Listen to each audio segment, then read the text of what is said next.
Welcome back to Boston has entered the chat. The trade deadline is here. The day. It'll be tonight, 6 p.m. It expires. We'll have a special from 5 to 6 p.m. right here on NESN. We'll have a special 3:10 to left live at 10 a.m. on NESN as well. But let's get right to it. The Red Sox trading for Steve Matz, reportedly overnight, hasn't gone through yet. Let's bring in our guy, Lenny DiNardo. You know where to catch him. Always pre and post coverage right here on NESN. Lenny, good morning, my man. How we doing? Good morning, guys. I'm doing well. What's happening?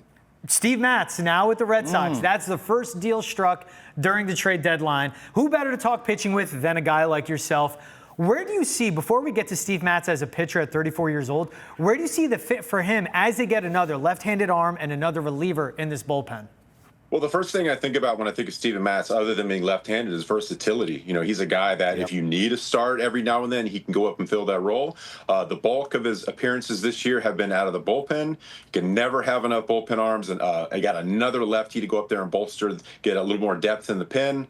Also, he's a veteran presence. He's a guy that's been in the league for quite some time. He has playoff experience. He pitched in a World Series. So, you know, anytime you've got a guy that's been there, done that, think Alex Bregman, think a guy that wants to get back there, you're helping your team. It's all about depth. It's all about arms. And if you think about what happened the other day to the Sox bullpen, game one of the Minnesota series, you were down Chapman and you were down Whitlock, and the whole thing imploded, right? So you need to have arms in the pen in case stuff happens, and you can't have, arms that what you would normally rely on. Yeah, and I love that you bring that up, the playoff and the World Series experience. For him, a guy, he was the dude, one of the dudes with the Mets when they had that sick rotation. But look at him lengthening his career now as a relief pitcher. All right, so who is Steve Matz? 34 years old, 3.44 ERA, sinker, curveball, heavy type pitcher. But what have you seen from him this season? Because people will think to Steve Matz with the Mets, who is Steve Matz now coming from the Cardinals to the Red Sox? Yeah, so for me, as a guy that started and relieved, I did that throughout my career in multiple organizations. And from what I've seen from Matz and what I've heard from other people is when you go from a starting role to a bullpen role, your mentality changes, right? And for him, it's been as a starter, kind of picking around the strike zone, pitching a little tentatively, maybe the confidence wasn't quite there, to going to a bullpen role where he is pounding the strike zone. He's going right after hitters. There's a lot more conviction inside the strike zone. He's saying, here's my best ball. What are you going to do with it? And I feel like that's translating into the numbers. You know, it's all about confidence. It's all about the mentality on the mound and attacking hitters with strike one. You attack hitters with strike one, especially in a bullpen role, you're going to go out and have that conveyor belt mentality, get these guys in and out, get the offense back on the bench. So I feel like that's the biggest difference between him as a starter and reliever. But to be able to have him as a starter is a great option. You're getting a little bit of a Swiss Army knife here. All right, Lenny, you know what it's like to work with a star co-host. And my star co-host has repeatedly said the Sox should not wait until the deadline to make moves.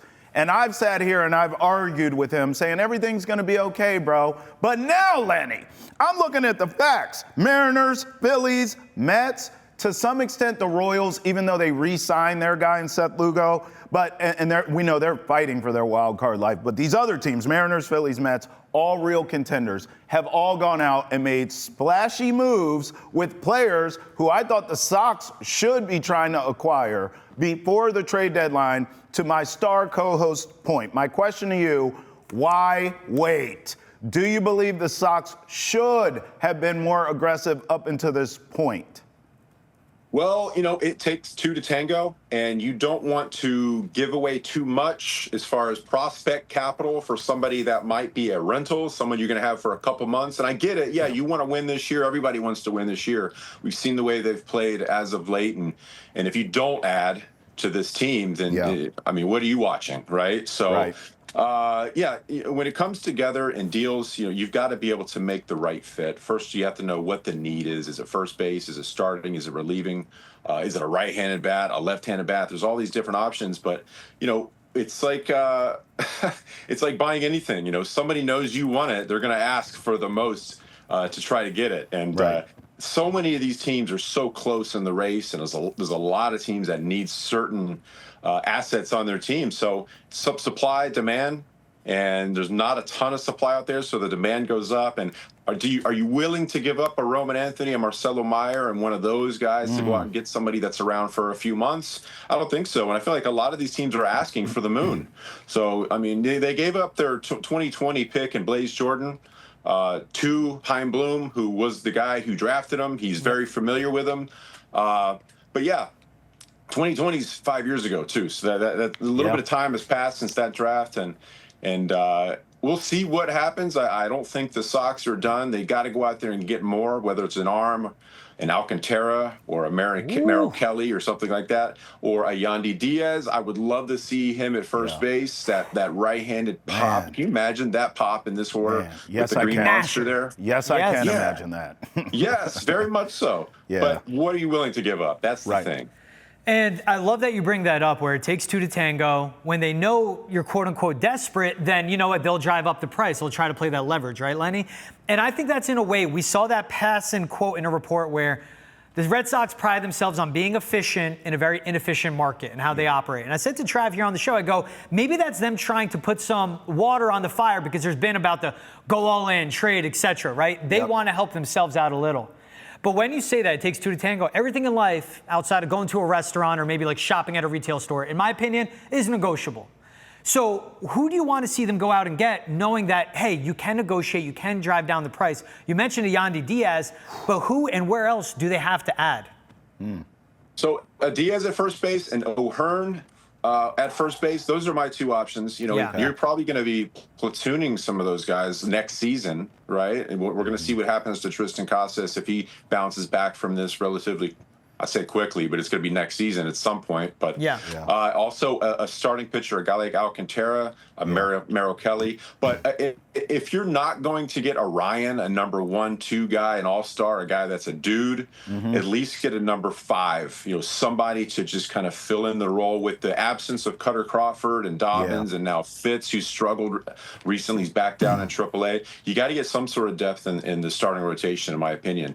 When it comes to playoffs, if you have 3 solid arms and a Crochet, a Bayo, and a Giolito, who've relatively been okay up and down. Giolito, Bayo's had a really good year this year. Crochet's Crochet. He's gonna keep doing that. You can get through the playoffs and you can have guys fill in from there. But to get there, a 4 or 5 guy that's consistent every 5 days, that'll give your team a chance to win, to get to the playoffs. You just got to get there. If you get to the playoffs and get hot, good things will happen. But you got to be able to get there. LD, I want to take an off-ramp for a second. I promise we'll pull back on trade deadline highway. But because you brought his name up, it triggered this. Crochet's resting right now. I think that's genius, because we all understand, yes, you have to make a push to get into the postseason. But once you get in, you are putting all your eggs in that basket. So rest away, please. I have to imagine you feel the same way as a pitcher, right? Like, rest right now is great, is it not, for Crochet? Yeah, and this is a move that internally in the organization, they were talking about it. What should we do? Should we have him go out there on his normal day's rest and go out there and throw 5-6 innings at 80 pitches? Or would you rather have him at 100, 105 pitches a few days later? And I think this is the right move for a couple reasons, right? What's wrong with having him rest, first of all, right? A few extra days. You want him full capacity because, A, that's going to be him mentally. If he goes on the mound in the first inning knowing that he's only going to throw 80 pitches, his whole approach might change. You know, he might be pitching to these batters differently, and that can snowball. It can kind of destroy an outing. So you have to be wise with him. He's got more innings than anybody in the league right now. He's going to way surpass his total number of innings throughout his career. So you've got to handle him with kid gloves right now, because he is young. He is an extremely hard thrower. And this is a guy that you're putting all your chips in toward the end of the season, because he's going to be your dude if you get to the playoffs. So you're right. Rest away. We can handle this. And that goes back to maybe getting another starter, because this is probably going to happen a couple more times this season. So you need other guys to fill in the meantime. So he gets his breath. So he'll be there when you need him most. I couldn't agree more, LD. I almost think you get a starter at the deadline and you start his arse on Friday. Yeah, I mean, like, honestly, you just get it done. Get whoever you got, and they're slated to start Friday for their old team. They're starting Friday now for the Sox. That's the way I look at it. And another option Another option, Harrison in AAA. This is a guy they got in the Devers Kyle deal. Harrison, yep. Yeah. This is, that's another option. I know it's not a trade, and we haven't seen him in a Red Sox uniform yet, and there's a lot of upside to him if he can reach his full potential. Yeah. So we'll see what happens with that as well. Good call by you. Let me ask you about Jarren Duran. This is more of a, I guess, philosophical kind of question of, forever we heard that was a guy that they were going to move, right? And we heard all the rumors. We heard the Dylan Cease rumor. And then all of a sudden, the Sox are kind of like, hey, this guy's playing great. We know he's a spark plug and a leader in this clubhouse. He's well respected and loved. Now it doesn't seem like his name is really being shopped out there, at least what we're hearing reportedly. What do you think happened there? Because the only reason I bring this up is because you were saying, listen, if you're going to go get a Joe Ryan, you got to give something up to get him. I would think a Jarren Duran can get that type of return.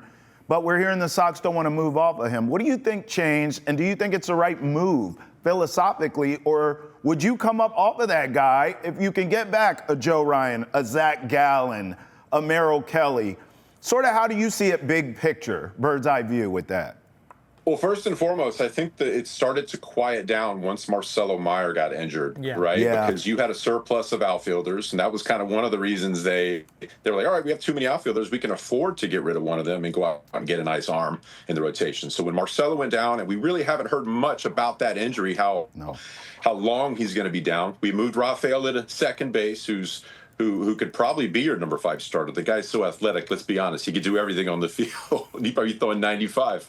But he's at second base now, Rafaela. And so now you don't have a surplus of outfielders. So first and foremost, you need him to be out there. But second, when it comes down to the trade deadline, what are you trying to do? You're trying to make your team better. Are you better without Jarren Duran on your team? In the outfield, at the plate, in the clubhouse? No.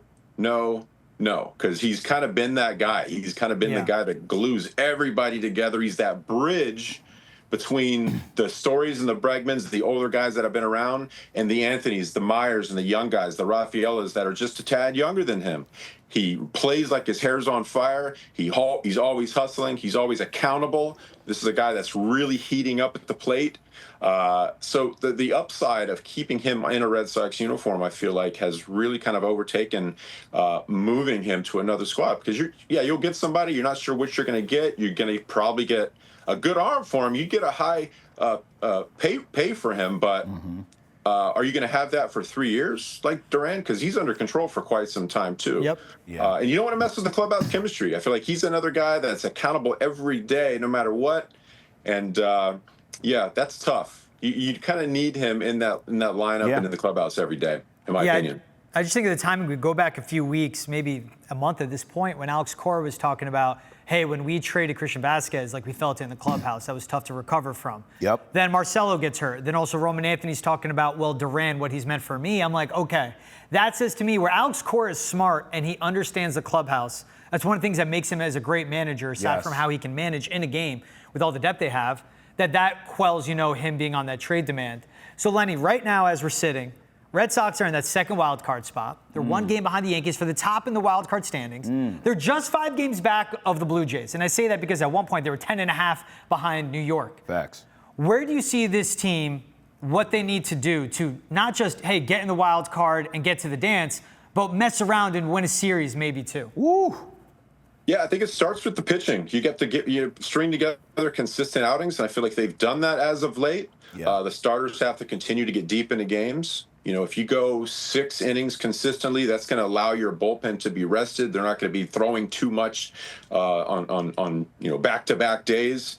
So if you go out and pitch, that's going to help. Defense kind of goes with that. If you field the ball, catch it and throw it effectively, limit the errors, that's also going to allow the pitchers to go out there and do their job and be with the mentality that they can pitch to contact. When a pitcher pitches to contact, they're so much more effective. They get through many more innings. They're not trying to strike everybody out. They're not missing their spots as much either. So pitching and defense, I know it's cliche, wins ball games, but also hitting that change in approach at the plate that we've seen for the last few weeks, which is that line drive, get the barrel to the baseball, hit it to the gaps, versus 2 strikes, I'm swinging for the fence. I'm trying to get under this ball and hit it to the moon. That translates into strikeouts all the time. You cannot have that mentality at 0-2, 2-0. You got to get up to the plate, spread your feet out, put the ball in play, right? Man. And we've seen that consistently the past few weeks. They're winning ball games. So if you continue to do that, you're not going to beat yourself. Yes. Which is when they lose, they beat themselves, in my opinion. They're not getting beat by other teams. Lenny, imagine if they had been doing that all season. I could have sworn I've seen 2 guys on NESN saying this every night. You and Jim Rice have been saying this every night on NESN for this team to play like this. They're finally doing it. Let me ask you this, because you said a back-end rotation starter. A name I've been hearing a lot is Shane Bieber, which I get. He's a reclamation project. He's coming off an injury, not the same player he once was. But is this the kind of guy you're talking about, Lenny? Because I would think the asking price won't be rich for a guy like that. But the upside could be high if he can come back from injury and look anything like what he used to. Yeah, and it's a gamble. It's a gamble. When you're always talking about, okay, if he can get back to what he used to be, that's a huge gamble. You're just not sure. And you're also talking a $16 million contract for him. Yeah. This is a lot of money for something that there's a lot of unknowns attached to him. Yeah. So, a back-end starter like him, if he were to get back to where he was at his prime, or not even that far, but close to it, would be solid. That would absolutely help this team. But A, what are you getting? Or what are you giving for him? Right. And then B, look at that money. That's a lot of money for someone. Yeah. So we'll see. I do need they need to get someone to fill innings in the backside, a 4 or 5 guy. And I feel like they shouldn't give up the farm. Right. But they just might have to give somebody up. And I hope it's not the password, because this is another guy that's knocking on the door. This is the guy that I'd like to see in a Red Sox uniform in the near future. The password's great, but then it goes into, is that the logjam in the outfield? We'll see. Yeah. But again, and that's the now and the future that Craig Breslow in the front office is doing. We're talking about everything right now. That's right. You got to look to 2026, 2027, where that guy can be in the outfield, Roman Anthony DH. We don't need to get into all that right now. Lenny, I want to end with a quick yes or no from you. It's all I need. It's like a rapid fire, okay? Joe Ryan, yes or no? Oh, yes. If not... I'd be bonkers to say no. That guy's a dude. That guy's going to... Yes. I'm setting you up here a little bit. All right, you brought up Ryan O'Hearn. Hey, Taylor Ward, right-handed bat, yes or no? Yes. Why not? Why not? Need a right-handed bat. Green tea in the morning, yes or no? Green tea in the morning? Why not? My man, with the great mug. Why not? And last one from me, creatine after the gains, yes or no? I don't have creatine in this. I haven't taken it this morning. But yes, I do take creatine every day. Welcome to Meatheads have entered the chat. Good morning, everyone. I love it when I run into Lenny in the green room here at NESN, because we talk baseball in the last 5 minutes. I'm like, hey, so bone broth in the morning, how much protein? Lenny, you're the best, my man. Thank you for giving us the insight on Steven Matz, to the Sox, the trade deadline, and everything. Always catch him pre and post. Lenny, you are the man. We love you, brother. Thanks for waking up with us. Yeah, my pleasure. I appreciate you guys very much. Keep up the great work.